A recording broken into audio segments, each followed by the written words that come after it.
Habzining akisi sirtdagi apqashli gaplarni anglab, ko'ngliga boshqacha planni pukdi. Uning qarashicha hamma gunoh Akbarda edi. Agar Akbar bu yerda paydo bo'lmagan bo'lsa, azaldan tinch, xotirjam yashab kelayotgan bu oila hargiz bundoq bema'ni so'z cho'chaklarning nishoni bo'lib qolmaydi. Shunga u shariat qonuni bo'yicha Akbarni jazolab, yurt xalqi oldida oilasining va singlisining nom-obro'yini qo'g'dab qolmoqchi bo'ldi. Lekin bu ishda u o'zi o'tirg'a chiqmay, mahallasidagi heliqi ushnovchini ishga solgan edi. Ular Akbarni zinaxo'r deb davron silib, chalni kesak qilib o'ltirvasa, bu ish shariat yo'lida hech qanday surqi bo'lmay, besqib ketishi mumkin edi. Texi bu ushnovchining ikkisi xelidan beri Habziga yoshirinch qanot so'rab kelayotgan bazbozchilar edi. Shunga ular o'zlariga ma'naviy raqib bo'lib qolgan Akbarni darhol ko'zdan yo'qitib, rosa bir puxodan chiqmoqchi bo'lgan edi. Quduq beshidagi g'ovg'a oxir besiqdi. Kishilar bir-birlab tarqadi. Heliqi 3 yigitmi do'ngning orqasiga o'tib, ko'zdan g'oyib bo'ldi. Dilqut xazinasi. Asakir buvay Akbarni daraxtdan avoylab yashdi. Bog'liqdan bo'shangan Akbar o'ri turolmadi. Putlari puklashib, butun badani jonsiz tandak lakaslab qolgan edi. Tayoq zarbisidan ko'ra qog'jiroq usuzlik bilan ichiga o'tib ketgan otash issiqni uni butunlay holidan ketkizib etgan edi. Buvay uni quduq beshida yotqizdi. Ondan chelak bilan quduqdan suv tortib, uning bosh ko'ziga orqa-orqadan bir necha qatim chelaklab suv chashdi. Akbarning zaxmlangan holsiz teni muzdek sovuq suvda andikib rohatlandi. Tayoq zarbisidan zingildab og'riyotgan yaralarimiz xuddi pak quduq suyida shifo topgandek asta-asta pasayib qoldi. Boy amdi yana bir qatim suv tortib, avval Akbarning tashnaligini qondirdi. Ondan quduqning to'van tarafidagi bir tup qo'rma soyisida chivin qo'rib yotgan ko'k taxayni sug'ardi. Akbar amdi sal-pal hushiga keldi. Arqa-arqadan cho'nqur o'xtartib, ichidagi dardlarni sirtqa chiqargandek yengil nafas oldi. Ko'zini qiyo echib, osmonga qaradi. Shundoq suzuk, zangar osmon dastlab uning ko'ziga simoviy pardada xira, bo'zamton ko'rindi. U yer bu yerlarda laylab yurgan oppoq bulutlarni birdan odamning, birdan hayvonning g'alit qiyofatlaridek o'zgarishchan holatlarda ko'rinib ketdi. Faqat Asakir buvayning yirik issiq qo'li peshonasiga tekkan edi. Akbar xiyoliy sezimdan qaytib, buvayning o'ziga talmirib turgan tunish chiroyini aniq ko'rdi. "Sen yana qorong'lik qilsan, o'g'lim", dedi buvay Akbarning bosh ko'zidagi qon dog'larini tozalab turib. "Xudoga shukr, yine cho'ng falokatdan omon qoldim. Men bu ishni bilgan, yuragim tuygan o'g'lim." Darvaqa Akbar bugun atdigan o'tangdan chiqib ketgandala Asakir buvayning ko'ngliga bir vasvasa tushgan edi. U dastlab bu vasvasining Akbarga munosabatli ekanligini his qilmadi. Faqat peshin namozini o'qib bo'lib, elang-selang uyquliqda ko'rgan bir bishoratlik tushdan keyinla uning ko'ngliga Akbar to'g'risida ansizlik tushdi. Nima uchundir yuragi ish-pish qetib qattiq o'ydi. O'zining o'tangda turg'isi kelmay qoldi. Oxiri qandoqdir bir g'oyibona kuchning tortishi bilan Vadi Fatimaga qarab mangdi. Buvay yurtga yaqinlashganda yiroqdilla quduq beshidagi malomatlarni xira-shira ko'ribla, atdigandan beri ansiz tuyg'usining o'zini oldimaganligini bilib, quduq beshiga qarab o'zini otgan edi. Akbar xeyli hushiga kelgan bo'lsa-mu, lekin eshakda o'ltirolmay yotdi. Putquli texi o'ziga bo'ysunmaydi. Shunga buvay uni nihoyat ta'sirda ko'k taqayga tog'orchilab artdi. Egiz ortilganligini sezgan eshak haydamasimi o'ziga tunish bo'lib ketgan yo'l bilan Asakir o'tingiga qarab mangdi. Akbar andimizda injiqlaydi. Qo'li bilan puti eshakning ikki tarafida xuddi elangushdek sanqilab pulangishib turadi. Ba'zida u beshini ko'tarmoqchi bo'lib kuchaydi. Lekin ishib og'irlashgan beshi yana gildinmida tushib ketadi. U endi kim bilandir so'qishmoqchidek injiq orlash g'o'dirashga boshladi. Nomardlar, nochi bo'lsang, birga bir chiqmamsa, chidamas xumslar. Bizning muhabbatimizni ko'rolmading. Chidashmadim. Sen mening, men uni suyman. Chidamasang yuraklaringga o't kessin ilohim. Akbar shu gaplardan keyin kuchab turib, beshini sal-pal ko'tardi. Ko'zini ochib, yiroqda qolgan mahallalarga, yeliqi quduq beshidagi do'nglikka kimnidir izlamoqchi bo'lgandek sankirab qoldi. Lekin uning ko'ziga hamma narsa xira, girimsan, qizg'ush ko'rindi. Shu xira-shiralik ichida u baya o'zi bog'langan yeliqi arab darxini xeyli aniq ko'rdi. Burun uning ko'ziga bakmi issiq, yaqinlik ko'rinadigan bu daraxtning qadoqshgan shox-putoqlari hozir go'yo olvostining putqo'llaridek surlib ko'rinib ketdi. Shu chog' Akbarning xayoliga tuyuqsiz bir naqsh kelib qoldi. Bu naqshini u bola chog'laridagi mahallasidagi sho'x yigitlardan anglab, ko'ngliga xotirlab olgan edi. Akbar xirgay ovozda g'ingshib shu naqshini aytishga boshladi. Men yor uchun tayoq yedim 1600, yana yesam shuncha yaman yorim qora ko'z. Akbar naqshini aytib bo'lib, miyiqida kulib qo'ydi. Tuyuqsiz xayoliga kelgan bu naqsha go'yo shifoliq mehri giyoh suyidek uning azor yegan ko'ngliga tasalli, zaxmi yegan jismiga malham bo'ldi. Asakir buvay uning o'z ona tilida nima deb g'ingshiganligini bilmadi. Ko'nglida bo'lsa azobdan ingravotdi deb o'ylab, o'zining mushundoq fojialik oqibatlar to'g'risida Akbarni burunroq ogohlantirib qo'ymaganligidan afsus chekib ketib boradi. Anglavatqaninglar beli qutoridan anglatilayotgan ovozliq asarlar sahifasi. Akbar 2 haftadan beri jiddidagi do'konni ochib o'tirdi. Uning o'zi jiddida bo'lsa-mu, lekin ko'ngli yanada vodi Fatimada edi. U Habzani zodila unutolmadi.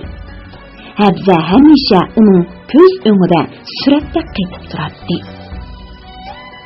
Akbar yuragida uyg'ongan tunji muhabbatning yolqinlik o'ti va majnunlik qalbi bilan Habzani yoqtirib qolgan edi. Qiyondek bo'sib kelgan bu hissiyot o'zining g'oyibona, shafqatsiz qo'llari bilan Akbarning har bir hujayra, har bir nerv talolarini titirtib, uning vujudida bir xil yo'shrun, lazzatli sevgi tuyg'usini qo'zg'atgan edi. Akbar o'tgan tushlarni o'ylab, yegan tayoqlarini eslasa, yuragi etishib, vujudi larzaga keladi. O'zini qattiq xo'rliqqa, haqoratga qolgan odamlardek bechora his qiladi. Lekin buni yana hozir va burun o'qigan adabiy she'riy kitoblardagi mazmunlarga bog'lab, bu muhabbatning mushaqqati. Xuddi bahorda kelgan jutundek, sevgi rohati bilan birga kelgan mushaqqat. Buningga chidash kerak. Buningga chidamaslik oshiqlar ahli uchun mustab o'z-o'ziga tasalli beradi. Akbar Habsining yolg'izlikda nima ko'ylarga qolganligini, o'zining tuyuqsiz yo'qolib ketganligidan qanchalik azob va seg'inish ichida puchunayotganligini o'ylab, texmi beoromlik tushindi. U mushundaq jiddiy paytda Habsiga yontayoq bo'lib, dardiga hamdam bo'lolmaganligidan o'ziga qattiq koyidi. Boshqa kun tushganda o'zini daldiga elib qochganlik haqiqiy oshiq-mashqlarning ishi emas edi. Buni kitoblarda vafosizlik, namertlik deb qattiq ayıplaydi. Mana shularni o'ylagan Akbar darhol hozirlik qilib bir necha kun ichida Vadi Fatimaga berish qaroriga keldi. Akbar bir yashik charchin mol bilan bir mishkab kiyim-kechak tayyorladi. Tunishlar orqali o'qishib Vadi Fatimadan tavuz, ko'ktat to'shiydigan bir qora mashinani 5 riyalga so'zlashib, ati-atdiganda yo'lga chiqmoqchi bo'ldi. Lekin shu kechasi Jiddada qattiq yomg'ir yig'ib, tar ko'chalarda suv o'stangdek lapangishib eqishga boshladi. Ba'zi loy-kesak uylar o'rilib tushdi. Akbar so'zlashgan heliq qora mashinami yo'lga chiqa olmadi. Akbar yana do'kkonida o'ltirib qoldi. Kutilmaganda yomg'ir ofati bilan tang uning sodisi yurishib ketdi. Bir ikki yildan beri do'kkonida besilib qolgan popayka, to'r ishton, to'r ro'mol, oyoq deganda kiyim-kechaklar bilan har xil kundalik buyumlarning qattiq bozor chiqib, do'kon quruqdilay deb qoldi. 10 kungacha Jiddaning ko'cha rastillarida o'lchilik, patqoqchilik bo'ldi. Uningdan keyin havo echilib, odamni dimiqtiradigan issiq yana boshlandi. Yo'llardagi patqoqlar qurib, uyul-uyul dangallarga aylanib ketdi. Akbar bugun tushgacha do'konni ratlab, Vadi Fatimaga olib boradigan mollarni qachiladi. Tushdan keyin mashina o'qish uchun birsini saqlab o'ltiraverdi. Do'konga 2 odam kelib qoldi. Uning birsi Akbarga tunishliq bo'lgan mushu bozorning savdo dalili O'tay edi. Yana birsi xapanbosh, ko'k ko'z, oqsiriq kelgan o'ttir yoshlardagi bir chatvallik edi. Bu kishi olmaliq savdogar Henry Hoffman bo'ladi, deb tunishtirdi O'tay yenidagi hamrohini. Yamanning Adan shahrida shirkat ochib tijorat qilib ekan. Yaqinda adalliklar inglizlar bilan chatalliklarni qo'g'lab chiqarib, bu odamning shirkatini mo vayron qilib ketibdi. Hozir qo'lida biroz mol bor ekan, sen tunishtirib qo'yay deb akeldim. Yaxshi bo'pti, O'bay aka, dedi Akbar o'rindan turib va chatallik bilan qayta ko'rishib, do'konning ichidagi o'rindiq taklif qildi. Hozir mollarimmo oxirlashib qolgan edi. Kelishib qolsak, oz-to'la mol olaman. Akbar mehmonlarga dastlab pinni silib, xushburoq choy damladi. 10 qadam neridagi navoiyxonadan issiq qatlimdan akeldi. Ondan uduzdagi meva do'koniga berib, bir sapoq banan bilan bir yog'liq apelsin akilib, ularning oldiga qo'ydi. Bunda qizg'in, xushbin muomaladan Henryning gul qaqalari echilib ketdi. U Akbardek samimiy, qo'li ochiq bir xaridorni topganligidan xushal edi. Ular xeyli uzoq paranglashib o'tirdi. Henry o'zining qo'lidagi mollarning tizimini, bahosini ko'rsatdi. Bu mollar Akbarning do'koniga bop keladi. Bahosini o'ramas edi. Shundaq bo'lsa-mu, Akbar bozorning kasatligini, mollarning besilib qilayotganligini bahona qilib, bahorda yanami e'tibor qilishni talab qildi. Akbar Henryning ko'ziga issiq ko'rinib qolganlikdanmi, ish qilib, uni rozi qiladiganligini bildirdi. Ular qaytadigan chaqda Akbar Henryning beshiga gulchiki pishlangan nihoyat nafis oq yipak to'pidan birini kiydirib qo'ydi. U aynakka qarab, nemischa bir nimalarni deb xushal bo'lib ketdi. "Amsa mehmonxonaga beram", dedi u xo'shlashadigan chaqda adresni berib. "Men sizni shu yerda kutaman. Qolgan gapni molni ko'rgandan keyin deyshayli." Akbar atsla Henryni izlab jiddidiki, chat aliflar tushadigan katta mehmonxonaga bordi.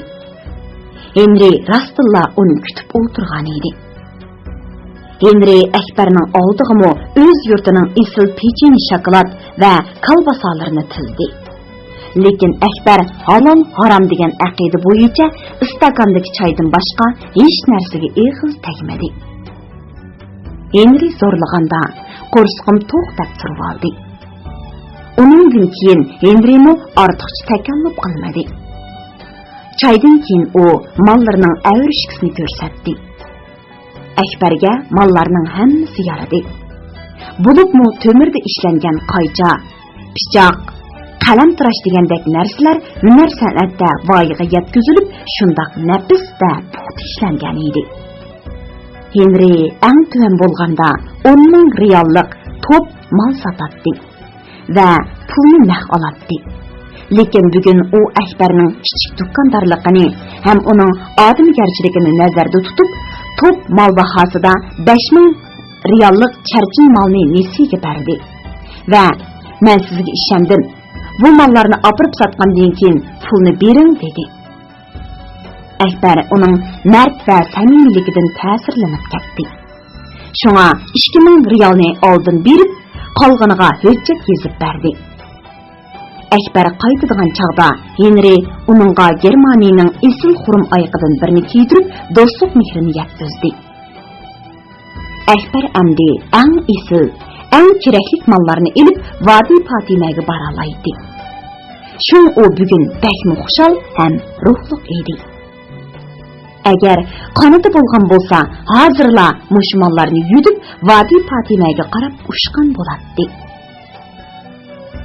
Anglavatqaninglar bili qutordan anglatilayotgan ovozliq asarlar sahifasi. Har qanday odamning vujudida o'zining turmushini, hayotlik yo'lini nurlantirib turadigan bir aqida bo'ladi. Akbarning aqidasi habza edi. Qiz go'yo bir tal nurliq mayaqdek Akbarning turmushini, yo'lini, hatto qalbini yo'ritib turadi. O shuningga agishib hayot safarining eng mushkul, to'qal agmillariga qarab ketayotdi. Akbar o'tirgan ko'ni yuk mashinasi to'lib silkinib, jalaqshib uning madorini uzib-etdi. Shundaqdimi Akbar ko'zini Vadi Fatima tarafdan uzmay, Habza bilan ko'rishish xushalligida hamma narsani unutgan edi. Lekin o'tgan ko'ngilsiz ishlarni eslaganda, baxit va baxtsizlik, umid va umidsizlik, xushallik va qo'rqinish tuyg'ulari uni birdamma orom toptirmay, beqarorlik dengizida uyon-buyon chayqaydi. Mashina tushdan keyin manzilga yetdi. Akbar mahallaga kirib, Asima ismli yolg'iz mo'mayning eshigi oldida mollarini tushirib oldi.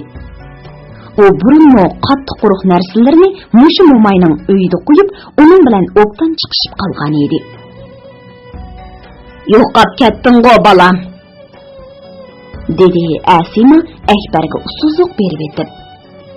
"Mahalladagilar sana ko'nib qoptikan, gapingni qilishdiq. Do'kondagi ishlar tugmay hayalishib qoldim", dedi Akbar va bir narsaga taqozo bo'lgandek o'tira olmay qoldi. "Sen bir oz diningni elib o'ltirib tur balam", dedi Asima mo'may o'rindan turib.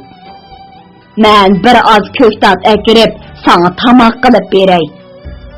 "Bo'ldi mo'ma, avor bo'lma, qo'rsqim to'q", dedi Akbar va sirtga chiqmoqchi bo'lib o'rnidan turdi. "Men mahallalarni aylanib kelay, seg'inib qoldim." Asima mo'may Akbarning ko'ngildagini bildi. Habsa bilan ikkisining o'ttirsida chiqqan so'z cho'chaklarni uni anglagan edi. "Sen bugun sirtga chiqma balam", dedi Asima ko'ngli buzilgandek qiyofatda. "Mush yerda tur. Savdo qiladiganlarni men boshlab kelay." "Nimishqa mo'ma?"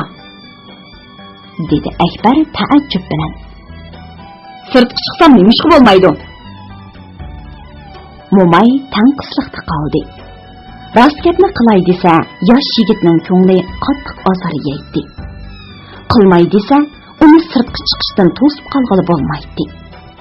Uning ustiga sirtga chiqsa, bu ish oshkora bo'ladi. Ah xudo, taqdirning qismatlari nima degan g'alita? Ya burun emas, ya keyin emas. Mo'may oxir gapni ochiq qilib, Akbarni haqiqiy ahvoldan xabardor qilmoqchi bo'ldi.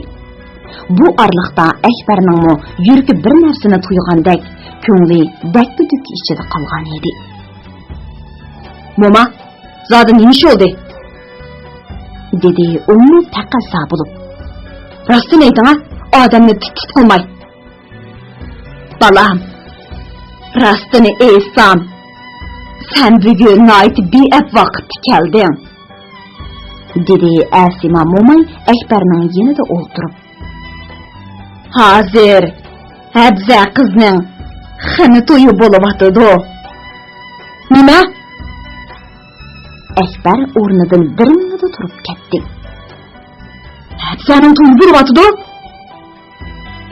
Shundoq balam, xini to'yi bo'lyapti, dedi Momay yetim tamamlashtirib. Anlasam, ota-onasi uni yuqorqi mahalladagi birisining o'g'liga bermoqchi bo'lib etibdi. Sen o'tganda ketgandan keyin Habza zodini talotuzga chiqmadi. Qo'shni xulumlarning aytishicha, dadisi uni biror ish yuz berib qolmasin deb uyga solab qo'yibdi. Qiz kasal bo'lib yetib qopti. Asima so'zidan to'xtab birdan shuk bo'ldi. Keyin qattiq bir xo'rsinib qo'yib mundoq dedi. Qizlarning qo'lidan nima keladi balam? Yig'laydi, qaqshaydi. Oxir berib yana shu ota-onasining izig'i dashtaydi. Ha, endi senmo ko'nglingni yerim qilma balam. Sanamo Xudoning putkini bordi. Bu dunyoda Allohning amrisiz qil tavirmaydi. Akbarning dini ichiga tushib ketdi. Ko'z qariqi vahiydan kengayib, odam yiqiqidek surlik holga kelib qolgan edi. Akbar Habzani haqiqatan yaxshi ko'radi. Uning nazarida Habza go'yo xislatlik bir bog' edi. Shu bog'ni bir aylansam, shirin shakar mevalarini bir tetsam, muhabbatdan holsirab ketayotgan vujudimga jon kiradi. Tenimda kuch-quvvat paydo bo'ladi deb o'ylaydi. Mana endi kutmagan yerdan bu xislatlik bog'ga judun tegdi. Mo'ydir yog'di. Bu zodi nima uchun? Qandoq bir rahimsiz kuch uni chaylayotadi?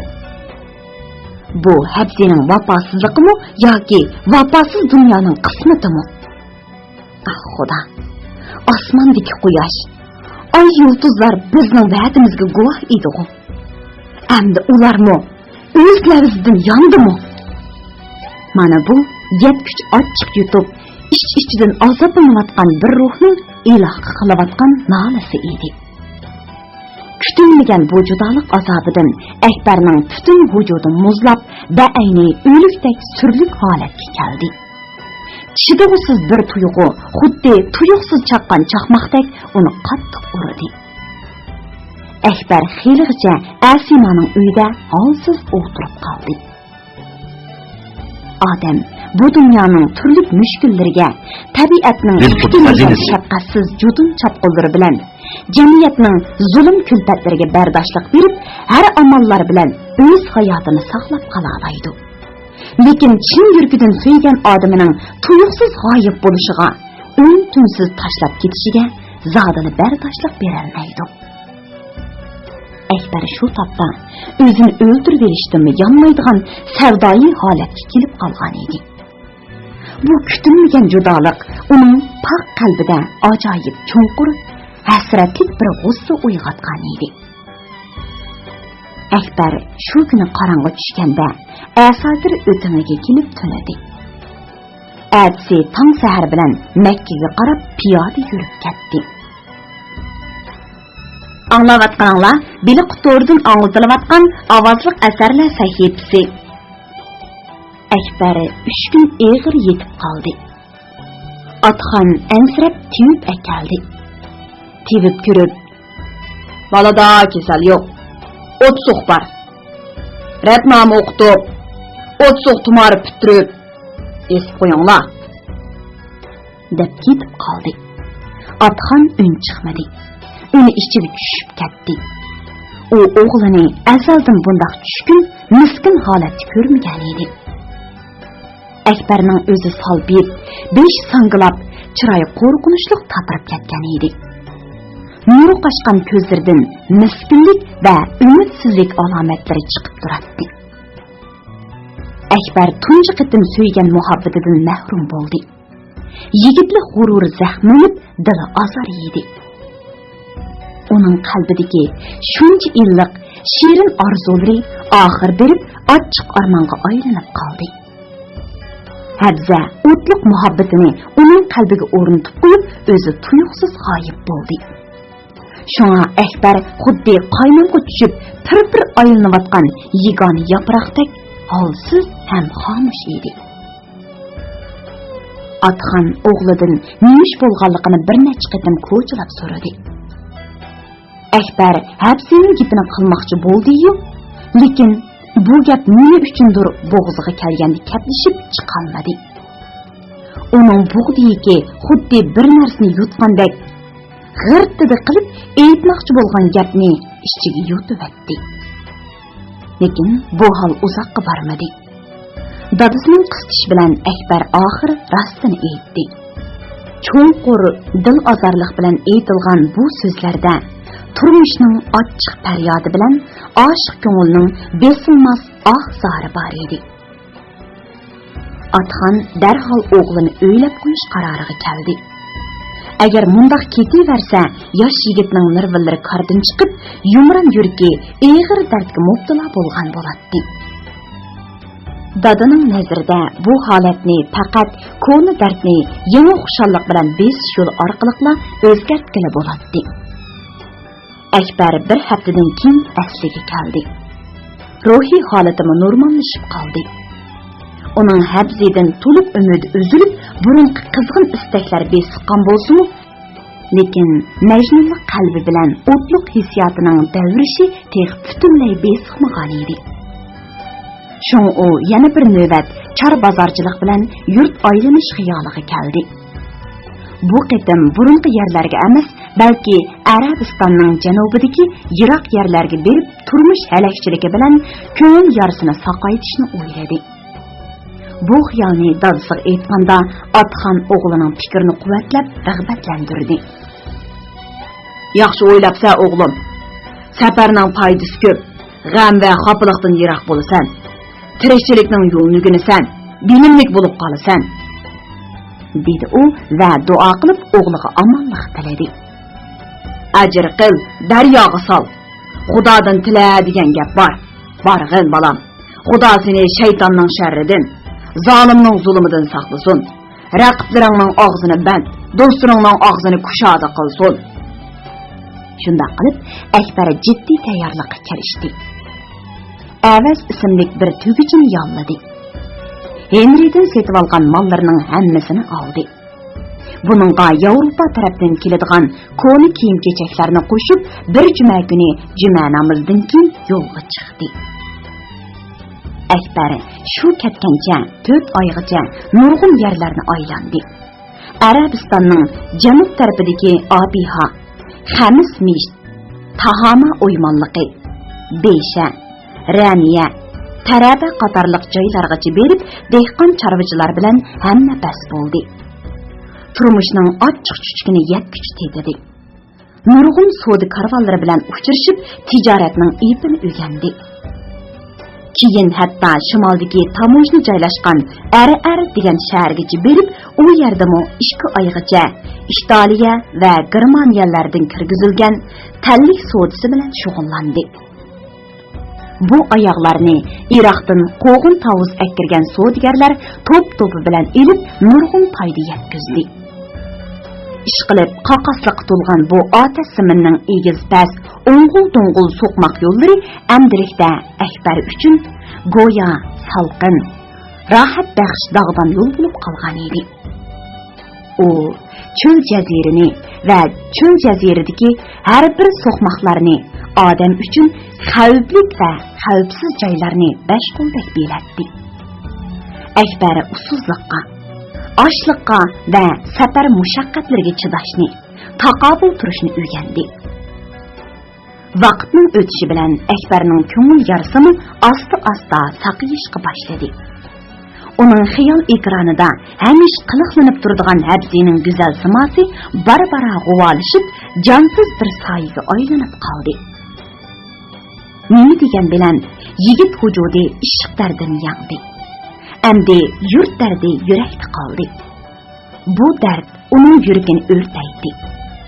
Uni hamisha bunda g'erib musofirlik turmushdan qutulishning yo'llarini izlashga majbur qiladi.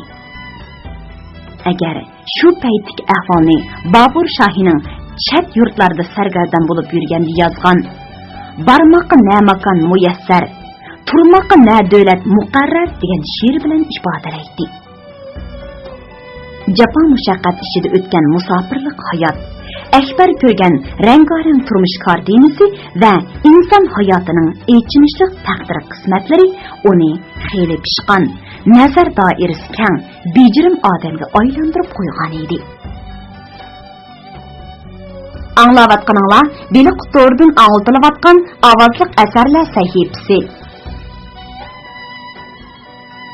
8-bob. Yılan vaqasi. Amerikaning Dodge markali yenilik avtomobili tog' yo'lini bo'ylab yuqori o'rlamoqda. Shaiban ayining 5 bo'lg'achqa havo qizib ketgan. Zamindan tortib falakka qadar havo o't purkib o'pilib turadi. Atrofdan o't va lava hidi keladi. Issiqdan qizib ketgan mashina pushuldab, asrab da ayni tomga yamashgan qo'ng'izdek asta o'milib ketib-atadi. Mashinada 3 yo'lovchi bor edi. Uning birisi Otxon, yana birisi Bahoviddin Mirza ismli o'zbek, uchinchisi Akbar edi. Bular qiz ko'rish uchun Taifga qarab ketib-atadi. Taif Makkaning sharqi janubidagi Qora tog'ning ustiga joylashgan Hijaz rayoni bo'yicha go'zal va salqin obod shahar edi.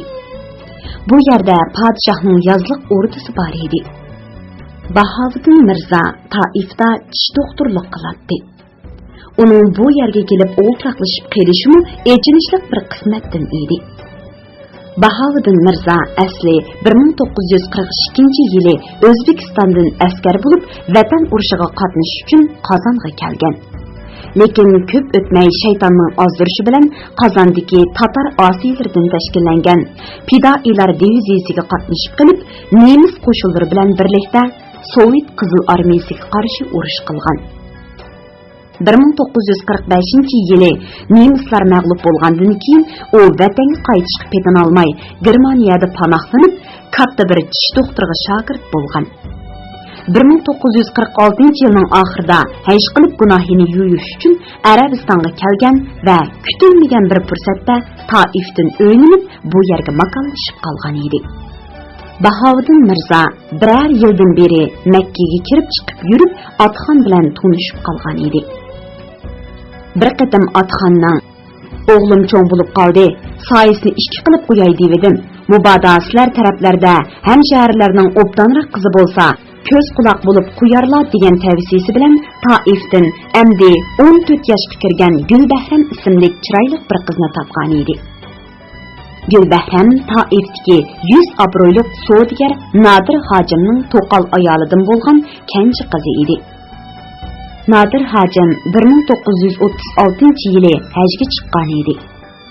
1937-yilning o'ttirlarida vatanga qaytmoqchi bo'lib, Pokistondan chegara bo'yidagi Sos viloyatiga kelganda, yurtdan qochib chiqqan ba'zi odamlardan Shinsayning cho'ng tutqun qilayotganligini, boy savdogarlarni qo'ymay tutib ketayotganligini anglab, vatanga qaytolmay urkib ketgan musofirlarning birisi edi. Bahoviddin Mirza bugun ota-bola ikkaylarni qiz ko'rish, amaliyotda bo'lg'uz kuyoqlini Nodir Hojimga ko'rsatish va quduliq salomini bergizishga elib chiqyotdi. Mashina tog' yo'lining yerimiga kelganda qizib ketdi. Shofir mashinani bir jilg'ining og'zidagi do'nglikda to'xtatib suvutmoqchi bo'ldi. Yo'lovchilar mashinadan tushdi. Akbar chiroyli kiyinib olgan edi. Putida Italiyaning xurum talliki, uchida kirpik yoqiliq uzun yipak ko'ylak va yipak ishton bor edi. U hozir so'ngaklar qetib, burt qaraygan, vujudidan kuch-quvvat urg'ib turadigan 22 yoshlik bo'z yigitga aylangan edi. Akbarning sumbatliq basti, yo'g'on chechan qora ko'zlari har qanday odamning masligini keltiradi. Issiqda qavjirab ketgan yo'lovchilar mashinaning daldisidagi kichkina soyda o'ltirib, ufsuzlik ichishga boshladi. Hammasining sumkasida suvdan va botulqiliq meva sharbatlari bor edi. Akbar issiq chidayolmayli qoldi. Üstü beshidan tar quyilib, ochiq terilari chim-chim qilib kuyatdi. Kashki bu yerda suvi sovuq bir o'stan bo'lgan bo'lsa edi, rasa rohatlanib bir cho'milib olsa. Lekin Akbarning ko'ziga kuyuk tog', qaqas cho'ldan boshqa hech narsa ko'rinmadi. Ah xudo, bu yerlarni qandoq yaratib qo'ygan bo'lg'iyting? Bu sening qahringmi yoki mehringmi? Akbarning xiyol ekranida yurtdagi cho'l jaziralar ayon bo'ldi. Garchi u yerlardagi cho'l jaziralarmi bu yerdagiga o'xshash qurg'oq, ko'rimsiz bo'lsa-mu, lekin u yerlarda shaptul chechki rangida gul echiladigan yantoq, seriq chechaklik eshak qumushi, chakanda, yulg'un, besilg'oq, yovukandir qatorliq rangarang o'simliklar o'sib, hayotlikdan, yeshillikdan derak beradi. Akbarning xiyoli ixtiyorsiz holda yurtining sovuq qish kunlariga ketdi. U bir qitim ikki og'inisi bilan tugman beshidagi o'stanga suv cho'milgili chiqqan edi. Ular dastlab o'stan bo'yidagi oqtamliqda tishtang ham vizroq o'ynadi. Ondan baslashib suvga cho'milmoqchi bo'ldi. Bu chaqda o'stan qirg'i xuddi aynakdan chapchak tutgandek yupqa muz bilan qoplangan edi. Muzning ostida shildirlab eqiyotgan suv odamning havsi kelgidek sovuq va o'ynoq edi. O'stanning atrofini qurib ketgan kiyiktal bilan jig'on chatqonlar qoplab ketgan edi. Akbar og'inlari bilan qip-yalang'och bo'lib, ana shu muzlardan sirg'ib o'tib, o'stanning o'ttirsidagi suvga cho'milgan edi. To'nqonliqidan ularning lavlari ko'pirib, tishlari kasildab ketgan bo'lsa-mu, lekin badanidan g'ur ko'tariladi. Ular o'zlarining botir qaysarligidan ko'ranlaydi, faxrlanadi. Shuning uchunmi muzga dastlab turib cho'milayotgan sovuq, yiqimsiz suv ularga huzur bag'ishlaydi. Akbarning xiyolidagi salqin, rohat tuyg'uni yan tarafdagi jilg'idan tuyuqsiz chiqib kelgan 25 yoshlar chamisidagi bir sahrolik yigit bo'lib o'tdi. Yigit uzun bo'z ko'nglak ustiga neshili kiyib olgan edi. Neshilning tavoziriga o'yni gul chekilgan bo'lib, xeli pami bor bir qizning qo'lidan chiqqanligi ko'rinib turadi. Yigitning o'shinisida o'shki terisidan yasalgan quruq tulum bor edi. U mashinani kirib, udul yo'lovchilar tarafga keldi va muloyimlik bilan salom berib, ulardan bir oz suv berishni o'tindi. Lekin shofir do'q qilgandek, "Ko'rmadingmi yigit? Suv bo'lsa mashinaning ko'tini do'ngga qartib, o'zimiz issiq yeb o'tiramtoq", dedi. Bahodir Mirzo yigitga qiziqdi va undan so'radi. "Ismi nima?" "Qo'say", dedi yigit issiqdan yalqinjab terlab ketgan yuzini ertib turib. Savol-javob davomlashdi. "Qayerda tursan?" "Oshchilg'ining ichida." "U yerda qancha oila bor?" "5 oila bor." "U yerda nima ish qilasizlar?" "Chorva boqimiz, yana ancha-muncha tirikchilikmi qilamiz." "U yerda suv yo'qmi?" "Yo'q." "Undaqda sizlar nima ichsizlar?" "Yomg'ir yoqqanda yomg'ir suvlarini yig'ib olamiz. Suv tugisa sizlarga o'xshash yo'lovchilardan suv so'rab ichamiz." "U yerdan ko'chib ketsanglar bo'lmamdi?" "Shu emasmi?" dedi shofir Bahodir Mirzoning so'zini quvvatlab. "Zayni ko'chib ketsanglar bo'ladi, yiroq emas. U yerda eqin suv bor tursa, mahali bor yoki cho'ng salli ko'chib ketsanglar ham bo'ladi. U yerda quduq suvi bor texi." "Yo'q, ko'chmaymiz", dedi yigit bir xil qat'iylik va iftixorlik tuyg'usi bilan. "Bu yerning toshlarini boshqa yerning uncha marjonlariga tan qilmaymiz, chunki bu yer bizning yurtimiz, ikki dunyolik vatanimiz. Bu jilg'ida bizning bir muncha ajdodlarimiz o'tgan. Buvamning, dadamning, ularning qabri shu yerda. Har qancha qiyinchilik bo'lsa-mu, ularni tashlab ketmaymiz." Yigitning so'zi go'yo inchik tolchivoq bilan ularning yuragiga sovg'andek, shu musofir yo'lovchiga qattiq ta'sir qildi. Ular ko'nglining qat-qatiga o'rnab ketgan hijron azobini, yurt dardini bir yo'l bilan chiqarmoqchi bo'lgandek nafsini to'ldirib ulug' kichiktindi va cho'nqur xursinib qo'ydi. Yigit to'g'ri deydi. Azaldan muhabbatsiz yurakka vatan siqqan emas. Haqiqiy vatan o'g'li o'zi tug'ilib o'sgan tuproq va shu tuproqdagi har bir gulgiya, har bir tosh dangal bilan chambarchas bog'langan bo'ladi. Odam qayerda yashamsin, rahat baxsh bog'u eramdimi, go'zal manzirlik obod shahardimi yoki qoqos cho'l jaziradimi, o'z yerini, o'z vatanini, o'z elini, o'z erkin himoya qiladi. Shunga dunyoda vatansiz inson bo'lmaydi. Vatan suymagan insonda vijdon bo'lmaydi. Vijdonsiz insonda iymon bo'lmaydi. Shuning uchun vatan suyish iymon jumlasiga kirgan. Beliqut shirkatida ovozga elinib, Beliqut to'g'rida anglatilayotgan Uyg'ur yozuvchisi Ahad Turdining Şinjan Yoshlar O'smirlar nashriyoti tarafidan nashr qilingan Sarson ruh nomli romanini bugun mush yergacha anglatdik. Davomini atigi anglatishimizda davomli anglatamiz. Bu roman Şinjandagi har qaysi Xinhua kitobxonalarida sotiladi. Do'stlarning bu romanni setib olib saqlab qo'yishini alohida tavsiya qilamiz.